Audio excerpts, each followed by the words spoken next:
Om Swastiastu, perkenalkan kami dari kelompok 5 akan menjelaskan materi mengenai pemasaran. Sebelumnya izinkan kami memperkenalkan anggota kami terlebih dahulu. Yang pertama yaitu Niwayana Kapistarini dengan NIM 1171, M. Rega Ghazali dengan NIM 1178, Niputu Yuni Widyartini dengan NIM 1185, Niloh Putu Indah Kariliani dengan NIM 1199, Kade Adriana Virji dengan NIM 1192, Kade Alvin Prayoga dengan NIM 1206, dan IGD Pramuja Harja dengan NIM 1227. Yang pertama yaitu mengenai inspirasi usaha dari Harvard Business School atau HBS, rahasia menjadi sekolah bisnis berkualitas sepanjang masa. Yang berdiri sejak tahun 1636, Harvard Business School atau HBS tetap menempatkan diri atau positioningnya sebagai sekolah bisnis paling berpengaruh dan sukses di dunia. Hal ini dipengaruhi oleh 3 faktor. Yang pertama yaitu konsistensi sekolah tersebut dalam menjaga standar mutunya yang tinggi. Yang kedua yaitu menciptakan komunitas kuat dari jaringan alumninya yang umumnya menjadi tokoh-tokoh bisnis berpengaruh di dunia seperti Lawrence. Dan yang ketiga yaitu nama, merek, dan segala sesuatu yang melekat pada HBS sudah menjadi jaminan mutu.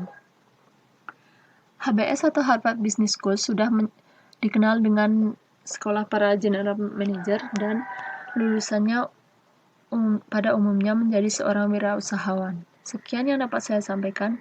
Selanjutnya akan dilanjutkan oleh rekan saya. Baik, terima kasih atas waktunya. Di sini saya akan menjelaskan kasus 11.2 tentang bisnis laundry kiloan murah Ferry Ardiansyah, artis. Ferry Ardiansyah, seorang artis, membuka usaha jasa laundry kiloan dengan label FJC di kawasan Duren 3, Jakarta Selatan. Dengan harga yang murah, yaitu sebesar 6.000 per kilogram untuk yang reguler dengan tempo pengembalian 2-3 hari. Promosi. Memiliki nama besar dengan publik figur, Ferry lebih memilih beriklan melalui internet dan promosi dengan cara konvensional seperti brosur dan SMS. Peluang kerjasama. Agar usahanya semakin dikenal luas, Ferry membuka peluang kerjasama bagi siapapun yang tertarik menjadi agen dalam bisnis ini. Tenaga kerja. Bisnis laundry kiloan milik Ferry memperkerjakan 5 orang karyawan yang diambil dari warga sekitar Duren 3. Mungkin itu saja yang dapat saya sampaikan. Baik, di sini saya akan menjelaskan mengenai pemasaran. Pemasaran marketing adalah kegiatan kelangsungan aliran barang-barang atau jasa-jasa dari produsen kepada konsumen atau pengguna.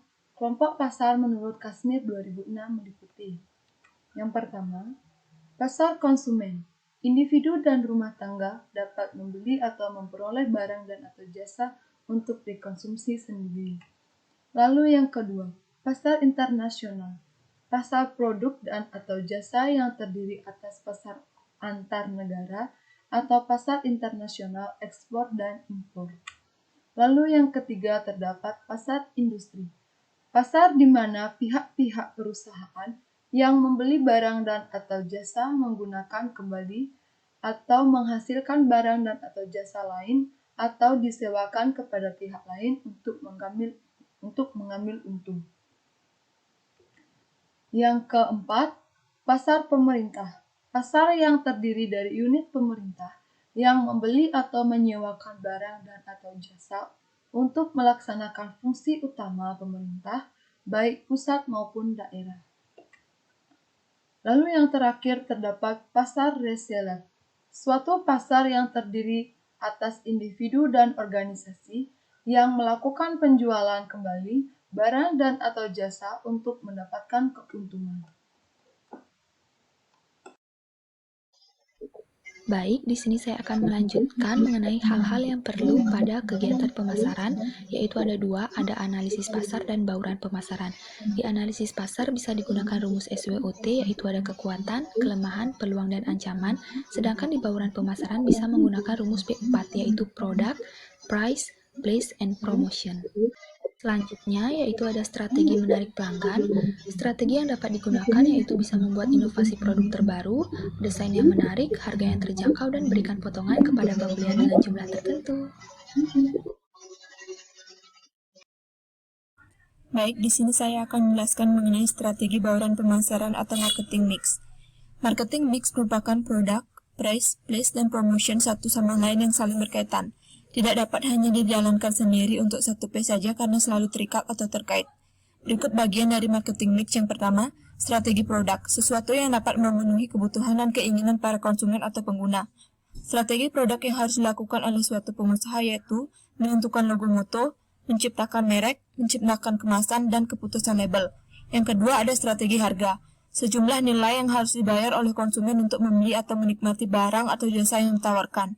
Yang ketiga ada strategi tempat, cara pengusaha menyalurkan produknya mulai dari produsen sampai ke tangan konsumen akhir. Yang keempat ada strategi promosi. Setiap pengusaha berusaha mempromosikan seluruh produk yang dimilikinya baik secara langsung atau tidak langsung. Dalam menjalankan usaha ini, hal pertama yang dilakukan adalah jeli memilih jalur pemasaran. Usaha ternak ayam Arab petelur ini sangat menguntungkan, tidak hanya balik modal, bahkan di tahun kedua sudah mulai mendapat keuntungan sebesar 1,5 juta per bulan. Usaha besar ini masih belum banyak dilirik orang, sehingga belum banyak persaingan dalam pasar.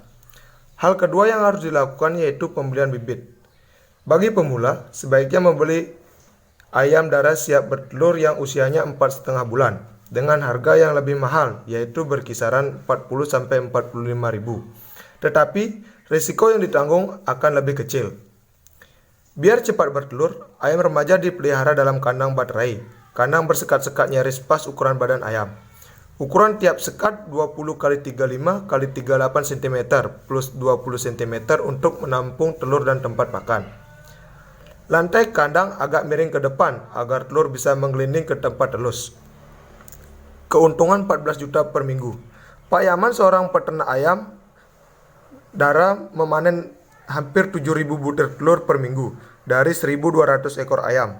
Dengan harga Rp600 per butir, Pak Yaman bisa memperoleh keuntungan sebesar 4.200.000 dalam seminggu, 16.800.000 dalam sebulan, dan 201.600.000 dalam setahun.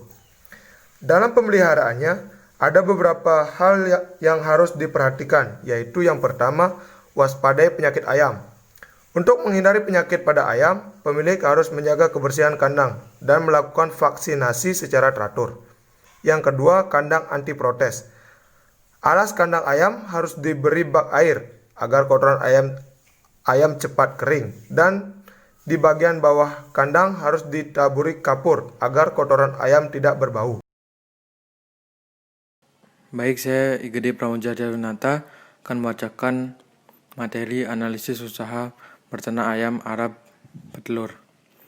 Tahun pertama yaitu biaya awal dibagi menjadi 3, yaitu pembuatan kandang baterai senilai 2.500.000. Yang kedua, induk ayam 200 ekor senilai 9 juta.